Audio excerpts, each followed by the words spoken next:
बिस्मिल्लाहिर्रहमानिर्रहीम। अस्सलाम वालेकुम। चेयरमैन मरकज़ी रवायत हलाल कमेटी मुफ्ती मुनीबुर रहमान ने वज़ीर आज़म से मुतालबा किया है कि वफाकी वज़ीर बराए साइंस पर वज़ारत तक महदूद रहने की पाबंदी आयद की जाए।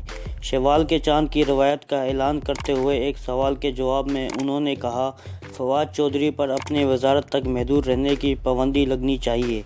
दीनी अमूर में इनकी मुदाखलत पर शदीद मज़म्मत करते हैं। फवाद चौधरी की कोई हैसियत नहीं, हम दीन के पाबंद हैं, इन्हें दीनी अमूर में मुदाखलत से गुरेज करना चाहिए। इन्होंने कहा कि हम वज़ीर आज़म से मुतालबा करते हैं कि फवाद चौधरी को दीनी अमूर में मुदाखलत से रोकें।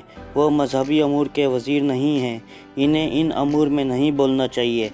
वो 2022 में चांद पर मिशन भेजने और वेंटिलेटर बनाने जैसे ऐलानात कर चुके हैं, इन पर अमल दरामद पर गौर करें। मुफ्ती मुनीबुर रहमान ने कहा है कि चांद के फैसले पर ना तो कभी किसी का दबाव कबूल किया है और ना ही कभी करेंगे। चांद की रवायत का मामला बहुत एहसास है, इस पर मुसलमानों की इबादत का इंसार है। हम पर सिर्फ इस बात का दबाव होता है।